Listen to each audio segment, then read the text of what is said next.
Ruth, chapitre 1er.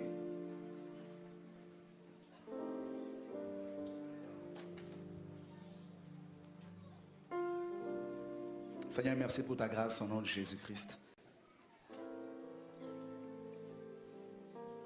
Ruth, chapitre 1er. Donc on va lire à partir du verset 1er. Du temps des juges, il y eut une famine dans le pays. Un homme de Bethléem de Juda partit avec sa femme et ses 2 fils pour faire un séjour dans le pays de Moab. Le nom de cet homme était Elimelech.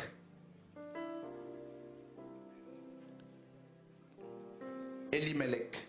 Celui de sa femme Naomi et ses 2 fils s'appelaient Machlon et Kiljon. Ils étaient Éphrasiens de Bethléem de Juda. Arrivés au pays de Moab, ils y fixèrent leur demeure. Elimelech, mari de Naomi, mourut et elle resta seule avec ses 2 fils. Ils prirent des femmes moabites, dont l'une se nommait Orpa et l'autre Ruth, et ils habitèrent là environ 10 ans. Machlon et Kiljon moururent aussi tous les 2, et Naomi resta privée de ses 2 fils et de son mari. Puis elle se leva, elle et ses belles-filles, afin de quitter le pays de Moab, car elle a appris au pays de Moab que l'Éternel avait visité son peuple et lui avait donné du pain. Elle sortit du lieu qu'elle habitait, accompagnée de ses 2 belles-filles, et elle se mit en route pour retourner dans le pays de Juda. Naomi dit alors à ses 2 belles-filles, « Allez, que chacune retourne à la maison de sa mère. Que l'Éternel use de bonté envers vous, comme vous l'avez fait envers ceux qui sont morts et envers moi. Que l'Éternel vous fasse trouver à chacune du repos dans la maison d'un mari. » Et elle les baisa. Elles élevèrent la voix et pleurèrent. Et elles lui dirent, « Non, nous irons avec toi vers ton peuple. » Naomi dit, « Retournez, mes filles. Pourquoi viendrez-vous avec moi? Ai-je encore dans mon sein des fils qui puissent devenir vos maris? Retournez, mes filles, allez, je suis trop vieille pour me remarier. Et quand je dirai, j'ai de l'espérance, quand cette nuit même je serai avec un mari et que j'enfanterai des fils, attendriez-vous pour cela qu'ils aient grandi? Refuseriez-vous pour cela de vous marier? Non, mes filles, car à cause de vous, je suis dans une grande affliction de ce que la main de l'Éternel s'est étendue contre moi. » Et elles élevèrent la voix et pleurèrent encore. Orpa baisa sa belle-mère, mais Ruth s'attacha à elle. Naomi dit à Ruth, « Voici, ta belle-sœur est retournée vers son peuple et vers ses dieux. Retourne comme la belle-sœur, ta belle-sœur. » Ruth répondit, « Ne me presse pas de te laisser, de retourner loin de toi. Où tu iras, j'irai, et où tu demeureras, je demeurerai. Ton peuple sera mon peuple, et ton Dieu sera mon Dieu. Où tu mourras, je mourrai, et j'y serai enterré. Que l'Éternel me traite dans toute sa rigueur, si autre chose que la mort vient à me séparer de toi. » Naomi, la voyant décidée à aller avec elle, cessa d'insister auprès d'elle. Elles firent ensemble le voyage jusqu'à leur arrivée à Bethléem. Et lorsqu'elles entrèrent dans Bethléem, toute la ville fut émue à cause d'elles. Et les femmes disaient, « Est-ce là Naomi ?» Elle leur disait, « Ne m'appelez pas Naomi, appelez-moi Mara, car le Tout-Puissant m'a rempli d'amertume. J'étais dans l'abondance à mon départ, et l'Éternel me ramène les mains vides. Pourquoi m'appelleriez-vous Naomi après que l'Éternel s'est prononcé contre moi et que le Tout-Puissant m'a affligé? » Ainsi revinrent du pays des Moab Naomi et sa belle-fille, Ruth la Moabite. Elles arrivèrent à Bethléem au commencement de la moisson des orges. Alléluia. Vous savez, une des raisons pour lesquelles nous sommes si combattus, mon équipe et moi, par des charlatans, qu'il y en a qui font des vidéos, qui racontent n'importe quoi. Une de ces raisons, c'est, on sait qu'il y a beaucoup de jalousie, mais une de ces raisons, c'est vous, les femmes. Parce que justement, nous croyons au ministère de la femme. Et beaucoup de gens ne veulent pas voir des femmes se lever pour pouvoir servir Dieu. Quand on entendait tout à l'heure les prédications, les enseignements des femmes qui sont passées ici, on était dans la joie de voir la diversité des ministères. On a pu voir l'onction prophétique, parole et connaissance, et l'onction qui tombait. On a pu voir l'autorité de Dieu se dégager de certaines d'entre elles. On a pu voir aussi des enseignantes, comme notre sœur Solange. Elle n'aime pas trop qu'on parle d'elle, mais je tiens quand même à l'encourager parce qu'elle est venue de loin de la Tunisie que pour ce programme. Une femme qui écrit beaucoup de livres. L'ignorance est une, je ne sais plus, voilà, meurtrière, tout ça. Donc ce livre que vous pouvez également vous en procurer, vous procurer au siège de Radio de Vie. Il y en a un autre qu'elle a écrit. Une femme qui a écrit aussi un livre sur l'appel que l'Afrique a reçu. Où elle nous parlait également dans ce livre combien certains pharaons qui étaient également africains d'origine africaine et noire. Et je tiens vraiment à l'encourager parce qu'elle est beaucoup combattue, c'est pas toujours facile. Vous voyez, il y a beaucoup de gens qui ne croient pas que les femmes peuvent se lever, écrire des livres, enseigner la parole, avoir des ministères d'autorité, de guérison, de miracles. Alors que quand on lit la parole de Dieu, eh bien, il y a des femmes justement qui ont occupé, qui ont joué des rôles importants, très importants. Et l'une de ces femmes justement, c'est Ruth. Cette femme était d'origine moabite. Vous savez, dans Genèse 19, on nous dit que Lot, quand il sort de Sodome et Gomorrhe, il va se réfugier sur une montagne dans une grotte avec ses deux filles. Alors comme il n'y avait plus d'hommes avec lesquels elle pouvait, donc les filles de Lot, avoir une postérité, et comme c'était aussi la coutume des Sodomites et des gens de Gomorrhe, c'est-à-dire les filles de Gomorrhe et Sodome, allaient avec leur père. L'inceste était monnaie courante. C'était dans leur mœurs, dans leur culture. Et les filles de Lot étaient nées dans Sodome et Gomorrhe. Alors elles se sont dit, bon, faisons boire du vin à notre père et ayons de rapports intimes avec, afin que sa postérité ne disparaisse pas. L'aînée a fait boire à son père du vin, l'autre était ivre, elle est allée avec lui pendant la nuit, elle est tombée enceinte. Le lendemain matin, elle dira à sa petite soeur, j'ai été avec mon père, également c'est ton tour ce soir. Donc sa petite soeur également a fait boire à son père du vin, elle est partie avec. Les deux sont tombés enceintes. Il y en a une qui va donner naissance à Ammon, l'ancêtre des Ammonites, et l'autre qui va donner naissance à Moab. Alors, Dieu dit à Moïse, quelque temps après, longtemps après, près de 1000 ans après, Dieu visite Moïse sur le mont Sinaï. En lui donnant la Torah, Dieu dira à Moïse ceci: les Moab et les Moabites et les Ammonites n'entreront pas dans l'assemblée de Dieu. Ils étaient exclus de l'assemblée des enfants d'Israël. Donc, ils n'avaient pas droit de citer en Israël. Ils ne pouvaient pas s'approcher de Dieu. Et ils étaient destinés à l'enfer.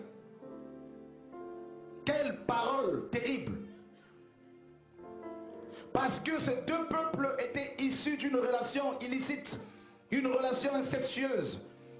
Et ces deux peuples étaient parmi les pires ennemis des Hébreux.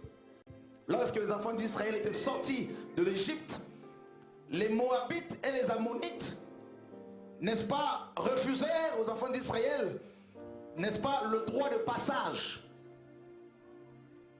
Alors cela avait provoqué, n'est-ce pas, le jugement de Dieu, la colère du Seigneur. Donc Dieu, qui ne se repent pas comme un homme, va libérer une parole et interdire ces deux peuples l'accès à sa gloire, l'accès à l'arbre de vie, l'accès à la vie. Alors, qu'est-ce que nous apprenons ici? On apprend qu'il y a eu une famille, Elimelech, dont le nom signifie, n'est-ce pas, la parole nous le donne, Dieu est mon roi. Et à cette époque des juges, il n'y avait pas de roi en Israël. Chacun faisait un peu ce qu'il voulait, d'après ce qui est écrit.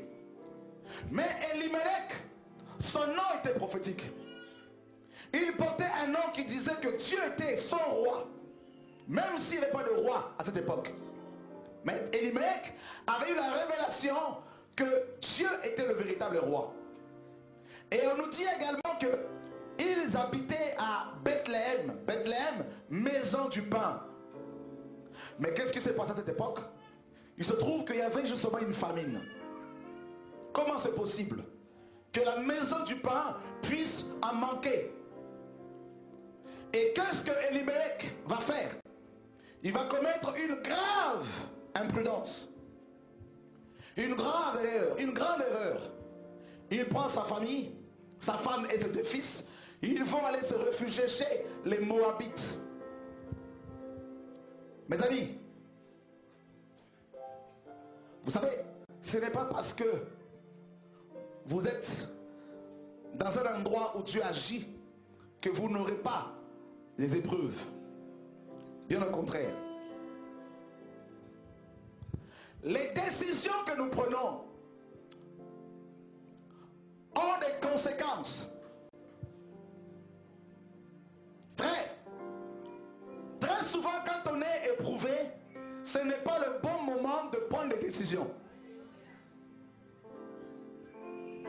Parce qu'on n'a pas tout ça. On n'a pas. Quand on est dans l'agitation, dans les épreuves, ce n'est pas le bon moment de décider, de se décider. Il faut attendre, il faut aller devant Dieu, dans le repos, dans le calme. Dieu dit, c'est dans la tranquillité et le repos que sera votre force. Mais vous ne l'avez pas voulu. Bethléem veut dire maison du pain. Mais Dieu a privé pendant quelque temps du pain ce peuple, cette famille notamment. Et très souvent en tant que chrétiens, nous cherchons beaucoup de raccourcis. Ah oui. Vous avez Abraham avec sa femme Sarah. Dans Genèse 15, Dieu dit à Abraham, sors, regarde le ciel, compte les étoiles, telle sera ta postérité. Tu auras un enfant, ne t'inquiète pas, aie confiance en moi. Je suis ton bouclier, ta récompense sera grande. Dans le chapitre 16, on nous dit, Sarah va parler à Abraham pour lui dire, va avec Agar.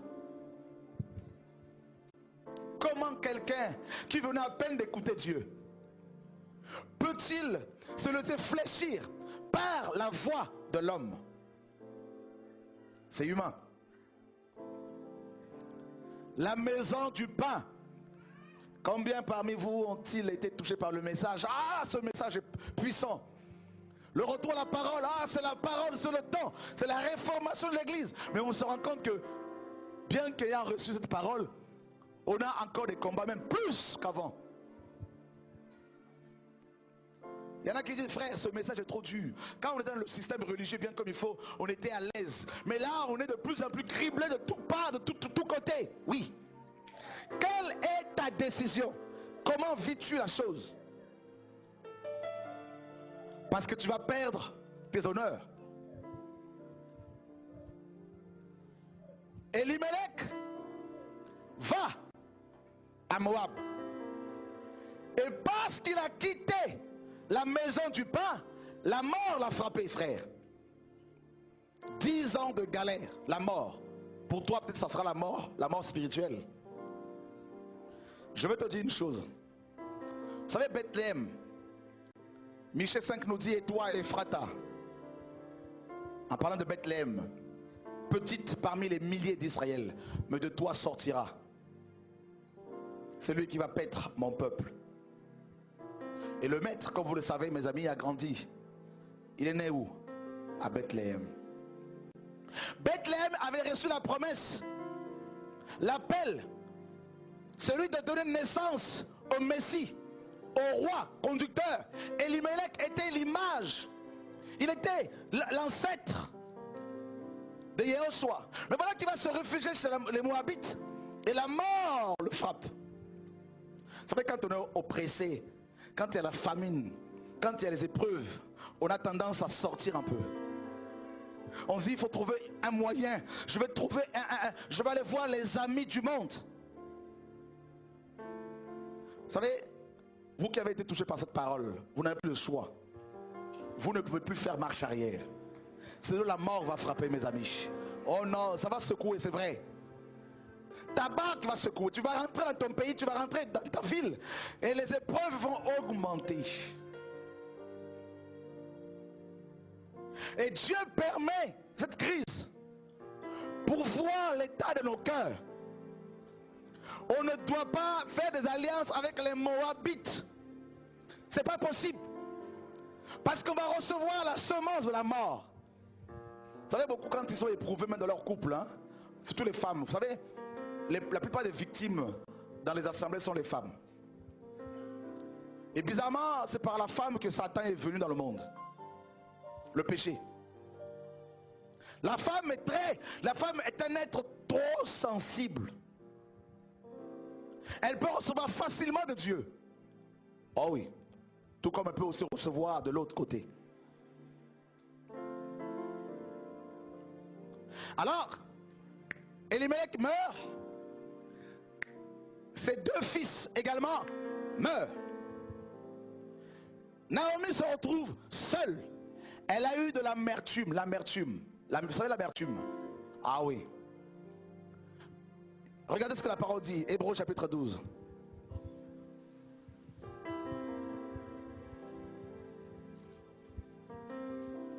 « 15. Veillez à ce que personne ne se prive de la grâce de Dieu, à ce qu'aucune racine d'amertume,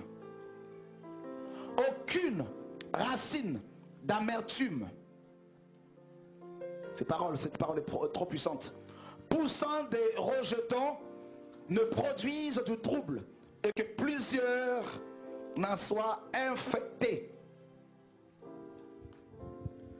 Quelqu'un qui est dans l'amertume, cette personne qui est dans l'amertume, qui n'a pas eu ce qu'elle voulait, elle n'a pas reçu l'encouragement peut-être qu'elle escomptait de la part des autres, de la part de Dieu, cette personne va s'enfermer dans l'amertume. Et la parole nous dit que l'amertume est une racine. Si cette racine n'est pas enlevée, totalement déracinée, elle a tendance à pousser des rejetons. Et celui qui est amer, lorsqu'il ouvre la bouche, automatiquement, c'est du poison que ça a. Celui ou celle qui est amer n'a plus le goût de la prière, de la communion fraternelle, parce qu'il va s'enfermer dans une bulle, faisant des reproches au Créateur. Peut-être pas forcément directement, mais par son comportement, il peut reprocher à Dieu beaucoup de choses. Le traitant d'injuste. Pourquoi m'as-tu créé?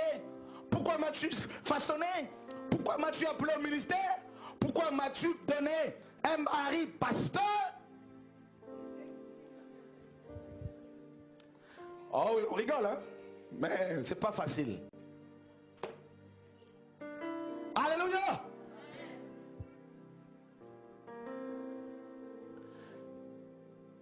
Qui n'a jamais été amer ici?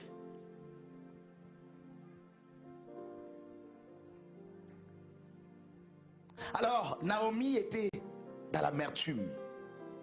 Elle dit comment Dieu peut-il m'enlever mon mari, mes 2 fils? Je me retrouve chez le Moabite, seul. Mais Naomi, qui t'a dit d'aller chez le Moabite? La famine. Alléluia. Alors, elle était tellement dans l'amertume qu'elle dira à ces 2 filles, ces 2 belles filles, écoutez, restez ici. C'est à cause de vous que je suis dans cette amertume. C'est à cause de vous. Alors, moi je vais rentrer chez moi parce que Naomi, en fait, entre-temps, elle avait appris que Dieu avait visité Bethléem. Mes amis, je vais vous dire une chose. Il ne faut jamais se moquer de personnes qui ont une alliance avec Dieu. Des gens comme Job. Des villes comme Bethléem. Parce qu'il y a une alliance, il y a une promesse. C'est-à-dire, si tu as une promesse, si tu as reçu une promesse de la part du Seigneur, même si tout le monde te quitte, même si tu es en pleine famine, ne bouge pas. Il y aura toujours un temps de visitation, mes amis. Oh my God. Oh oui. Mes amis, Dieu visite Bethléem parce que le Messie devait venir. Donc il fallait à tout prix que cette ville soit visitée. Naomi apprend que là-bas, il y a du pain. Oh, cette génération manque du pain. Alors, elle dit à sa belle fille, alors restez ici. Oh Naomi, tu veux manger ton pain toute seule? Il y avait une fille qui avait la révélation. On a besoin de femmes révélées, frère. On a besoin de femmes qui ont la vision. Quand je vois de tels programmes, je me dis, les femmes à qui tu as communiqué cette vision ont bien saisi la chose. Parce que quand je vois toutes ces femmes, frères, mes soeurs, oh, je me dis, il y a quelque chose qui a commencé en France ici, là. C'est pas possible. Naomi était comme égoïste à cause de l'amertume. C'est comme si elle disait à Ruth, Ruth, Dieu nous a visité, il y a beaucoup de pain, mais je veux le manger toute seule. L'amertume l'a amené à l'égoïsme. Mais Ruth a dit, non. Non. Orpa était charnel. Orpa aimait le monde. Il y a toujours 2 catégories de personnes, hein? Le spirituel et le charnel. Alors, Orpa dit effectivement, Orpa n'a pas eu de persévérance. Vous savez, il y en a quand ils sont dans une épreuve, ils baissent les bras facilement. La Bible dit, nous ne sommes pas de ceux qui se retirent pour se perdre, mais de ceux qui ont la foi pour sauver leur âme. C'est vrai que tout le monde peut parler, tout le monde peut dire tout un tas de choses. Mais Dieu est toujours le Dieu du temps. C'est dans le temps que Dieu finit par nous justifier. Alors, Ruth dit, non, Naomi, je ne pars pas. Où tu iras, j'irai. Ton Dieu sera. My God. Non, le Dieu que tu sers là, il faut que tu le révèles aux hommes. Merci. Ton Dieu sera mon Dieu, ton peuple sera mon peuple. Frère, pourtant Dieu avait dit que les Moabites ne pouvaient pas avoir accès à l'assemblée d'Israël. Manger le pain. Mais tout est possible à celui qui... Alléluia. Mes amis, ce qui change les choses, c'est la foi.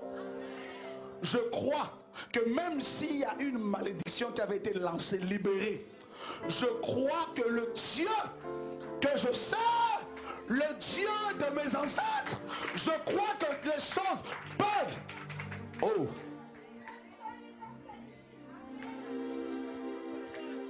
Il y a quelque chose qui arrive ici. Il y a une onction qui a commencé à se manifester tout à l'heure dehors. Et Dieu me disait, je veux secouer. Il y en a qui vont retrouver leur foi.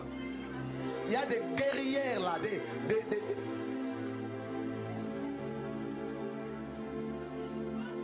Jesus.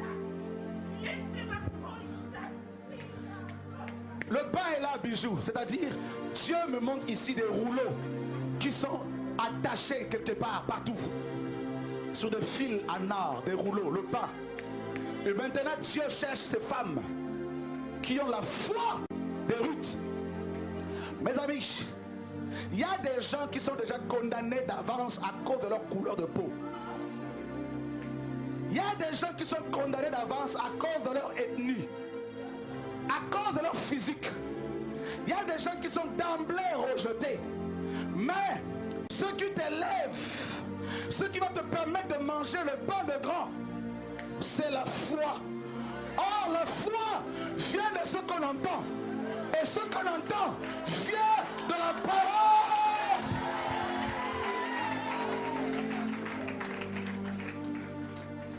La foi de Ruth venait d'où? Ruth a entendu qu'à Bethléem, il y a eu une visitation, frère. C'est du pain qui est sorti de nulle part. Ce pain-là n'a pas besoin de boulanger. C'est le pain de vie. Son nom, c'est Yeshua Amaro.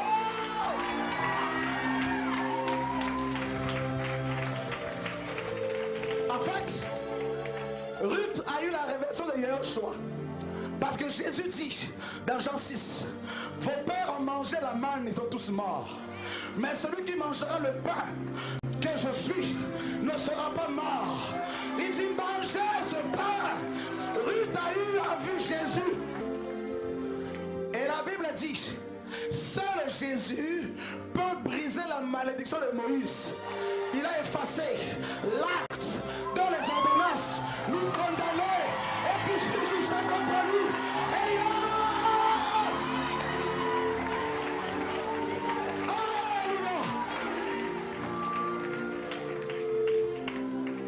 il y a pain et pain. Il y a un pain quand on le mange.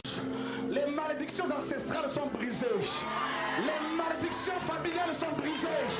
Il y a un pain quand on le mange. Le célibat est brisé.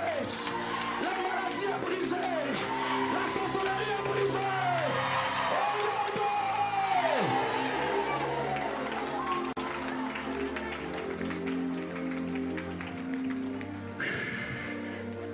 Jesus, il est là ce soir. Tu vois, femme d'onction, femme de feu, femme de valeur, femme d'exception. Oh my God, oh my God. Il y a des prophétesses ici.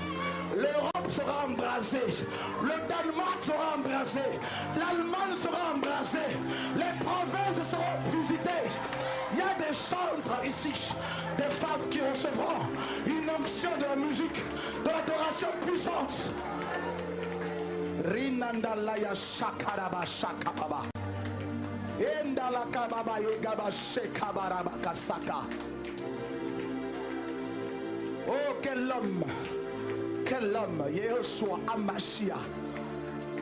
Il y a des Ruth ici qui sont comme des maris de Magdala, qui veulent voir Jésus, qui ont entendu parler de Jésus de Nazareth. Oh, voici le Jesus. Quelque chose ici.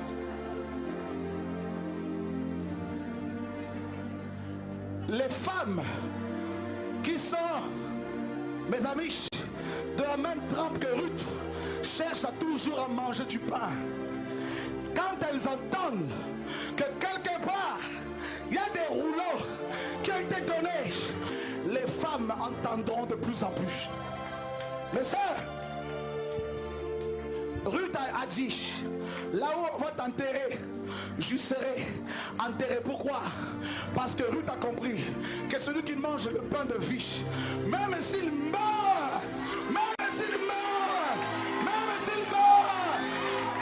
le pain lui donnera la vie.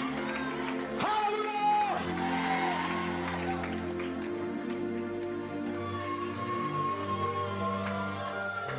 Acclame Dieu, acclame Dieu, acclame Dieu.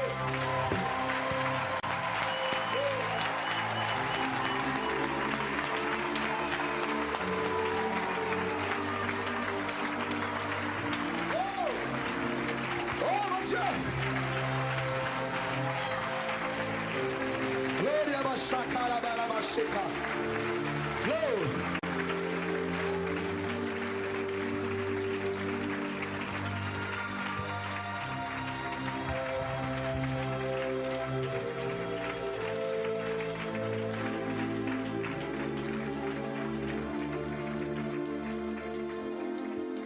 ça. Non, j'aime Dieu. Il y a quelque chose de fort ici, mes amis. Comment quelqu'un, une Moabite, peut-elle, mes amis, parler de l'enterrement? Où on va t'enterrer? Moi aussi, il faut commentaire. Vous avez compris que Ruth avait vu plus loin. Le pain de Bethléem. Jésus a dit, celui qui croit en moi, même s'il meurt, vivra. Mes amis, ce n'est pas du français ça. Quelqu'un qui meurt et qui vit, non, c'est pas possible. Mais en fait, il n'y a pas la mort. Pour nous chrétiens, nous ne mourrons pas. Nous continuons de vivre, frère. Voilà pourquoi il dit aux apôtres, voici donc comment vous devez prier. Notre Père qui est aux cieux, que ton nom soit sanctifié, que ta volonté soit faite sur la terre. Donne-nous, donne-nous, donne-nous, donne-nous notre pain quotidien au nom de Jésus. Donne-nous, donne-nous, hier, demain, hier, aujourd'hui, aujourd'hui. Dis à ta voisine, aujourd'hui, je veux voir Dieu. Aujourd'hui, je veux manger